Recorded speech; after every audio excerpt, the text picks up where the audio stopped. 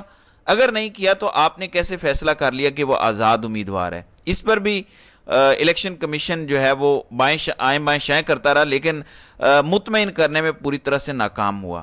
اب میں آپ کو تیسرا نقطہ بتاتا ہوں جو بہت امپورٹنٹ ہے. جسٹس عائشہ ملک نے جو بات کی ہے, ہم ذرا اس کا بھی جائزہ لیتے ہیں, ذرا یہ سنیں. 13 کو ان سے کہنا پارٹی افیلیشن سرٹیفکیٹ لے آؤ, how could they bring it when the party could not contest the election? So there's no certificate that they understood to bring, and you didn't clarify it in any of your orders. You maintained that now we will treat you as independent. So having been part of the confusion, what is it that you're expecting from the candidates who are probably just as confused as you are? جی, یہ point justice عائشہ ملک نے بنایا کہ 13 تاریخ کو آپ کہتے ہیں کہ آپ انڈیپینڈنٹ ہیں. الیکشن کمیشن کی پوری پلی یہ ہے کہ انہوں نے جب فارم داخل کروائے تو انہوں نے کہا ہم پی ٹی آئی کے ہیں فارم اے کی روح سے, لیکن جب 13 کو انہوں نے سرٹیفکیٹ دینا تھا, انہوں نے سرٹیفکیٹ نہیں دیا پی ٹی آئی کا. ہم نے اس لیے انہیں آزاد ڈکلیئر کیا, یہ الیکشن کمیشن کا کہنا ہے. اس پر عائشہ ملک نے کہا کہ وہ پی ٹی آئی کا تو کر ہی نہیں سکتے تھے کیونکہ آپ نے پی ٹی آئی کو جماعتی تسلیم نہیں کیا, تو وہ کیسے سرٹیفکیٹ آپ کو دے دیتے؟ جب آپ ہی تسلیم نہیں کر رہے تو آپ ان سے کیسے کہہ سکتے ہیں کہ انہوں نے سرٹیفکیٹ ہی ہمیں نہیں دیا؟ اس کا بھی کوئی مطمئن کرنے والا جواب الیکشن کمیشن کے وکیل کے پاس نہیں تھا. پھر جسٹس منیب اختر نے بڑا اہم نقطہ دیا, یہ ذرا سنیں. یہ آئین کب کا ہے؟ یہ پارٹی کب سے رجسٹرڈ ہے؟ آپ کو اب ہوش آئی ہے؟ جی, آپ کو اب ہوش آئی ہے. یہ آئین کب کا ہے یہ پتہ ہے کس پوائنٹ پر بات ہو رہی ہے؟ الیکشن کمیشن کا وکیل کہتا ہے کہ یہ ہم سے مخصوص نشستیں مانگ ہی نہیں سکتے کیونکہ مخصوص نشستوں میں اقلیتوں کی بھی نشستیں ہوتی ہیں. کوئی ہندو ہے, کوئی کرسچن ہے, کوئی یہودی ہے. اقلیتوں کی نشستیں ایک تناسب سے ملتی ہیں. سنی اتحاد کونسل یہ نہیں مانگ سکتی کیونکہ ان کے آئین میں لکھا ہوا ہے کہ کوئی بھی غیر مسلم ہماری پارٹی کا ممبر نہیں بن سکتا. اس پر جسٹس منیب اختر نے کہا کہ سنی اتحاد کونسل کب سے رجسٹرڈ پارٹی ہے؟ اچانک آج آپ کو یاد آیا کہ پاکستان کے آئین کے خلاف ورزی ہے یہ. بادیوں نظر میں یہ بات درست بھی ہے کہ سنی اتحاد کونسل کا آئین پاکستان کے خلاف ہے, بالکل ٹھیک بات ہے, لیکن الیکشن کمیشن سب کو برابر ٹریٹ کرنے کا پابند ہے. آئین اور قانون کے تحت عدالتیں بھی ہر کسی کو برابر ٹریٹ کرنے کی پابند ہیں. اس میں الیکشن کمیشن کو بتایا گیا کہ جے یو آئی فے یعنی فضل الرحمان پارٹی بھی یہی کہتی ہے کہ کوئی غیر مسلم ہماری پارٹی کا ممبر نہیں بن سکتا. ان کا آئین بھی یہی کہتا ہے. تو کیا آپ نے انہیں بھی یہ مخصوص نشستیں نہیں دی؟ ظاہر دی ہیں. تو یہاں پہ الیکشن کمیشن کے پاس کوئی جواب نہیں تھا. ناظرین کرام, میں آپ کو صرف وہ باتیں بتا رہا ہوں جہاں پہ مطمئن کرنے میں یہ بالکل ناکام رہے ہیں. اب الیکشن کمیشن کا وکیل ایک اور بات کر رہا ہے جس پر جسٹس منیب اختر نے رائٹ فلی اس کو تھوڑی سی اوقات یاد دلائی. وہ کہہ رہا تھا کہ انہوں نے ایک فارم ادھر سے جمع کروایا, ایک فارم ادھر سے, اور اوپر سے دانت نکال رہا تھا, مذاق اڑا رہا تھا. وجہ کیا ہے؟ کیونکہ اسے پتا ہے کہ میرے پیچھے اسٹیبلشمنٹ کھڑی ہے. عائشہ ملک سے وہ مسلسل بدتمیزی کر رہا تھا. اس کا جواب سنیں جسٹس منیب اختر کیا کہہ رہے ہیں, یہ ذرا سنیں. اس ہینڈ بک کو ریفر کر رہے تھے اور میں نے آپ سے اسپیسیفک سوال پوچھا تھا کہ یہ الیکشن سمبل آپ نے 67(3) کے تحت دیا ہے ان کو. جی آپ نے کہا جی میں 67(3) کے اوپننگ ورڈز پڑھے, here and after called an independent candidate. آپ نے کیا, this is your case not his. جب انہوں نے یہ کیس کیا اور بعد میں آپ کی لیگل بیسس پہ انہوں نے کہا جی میں اپنی پارٹی ری جوائن کر رہا ہوں, اب آپ ان کا مذاق اڑا رہے ہیں. یہ چیئرمین کس طرح مذاق اڑا رہا ہے؟ مناسب بات ہے. تو منیب اختر کا بڑا ویلڈ پوائنٹ تھا کہ آپ نے خود ہی ان سے یہ سہولت چھین لی اور آپ مذاق اڑا رہے ہیں کہ انہوں نے واپس اپنی پارٹی جوائن کر لی. تو یہ آپ کی وجہ سے ہوا ہے, اس کا بھی کوئی جواب الیکشن کمیشن کے پاس نہیں ہے. تو ایسے بے شمار پوائنٹس ہیں جس پر الیکشن کمیشن کے پاس کوئی جواب نہیں ہے. لیکن ایک اور پوائنٹ آپ کو بتانا چاہتا ہوں کہ الیکشن کمیشن پر آرٹیکل 6 لگتا ہے. جب آپ کانسٹیٹیوشن کو سسپینڈ کرتے ہیں اور تو آپ پہ آرٹیکل 6 لگتا ہے. اس پر جسٹس اطہر من اللہ کا یہ والا پوائنٹ ذرا سنیں.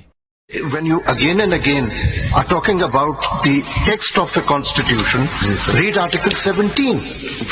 it does not authorize you to exclude a political party from the electoral process. You have violated, speaking for myself, Article 17, and that is the text of the Constitution. جی election commission کے وکیل نے اعتراف کیا ہے کہ اس نے constitution کا آرٹیکل 17 وائلیٹ کیا ہے. بھری عدالت میں وکیل نے جسٹس اطہر من اللہ کی بات پر جب انہوں نے پوائنٹ آؤٹ کیا کہ میری رائے میں، میرے نقطے میں آپ نے آرٹیکل 17 کی خلاف ورزی کی ہے، تو اس پر الیکشن کمیشن نے کہا کہ بالکل ٹھیک ہے. تو الیکشن کمیشن کی جانب سے جتنے بھی جوابات دیے گئے ہیں، خود الیکشن کمیشن اس بات پر ایگری نظر آتا ہے کہ ان کا وکیل ایگری نظر آتا ہے کہ وہ جواب دینے میں ناکام رہا ہے. تو یہ اس وقت تک کی صورتحال ہے. کیس بڑا کلیئر ہے. سوموار تک اب یہ سماعت ملتوی ہو چکی ہے. اب اگلی ویڈیو میں انشاءاللہ عدت کیس پر جو فیصلہ آیا ہے اس پر بات کروں گا. تو ناظرین کرام، آپ کی اس ویڈیو کے حوالے سے کیا رائے ہے؟ آپ اپنی رائے کا اظہار کامنٹ سیکشن میں ضرور کیجیے گا.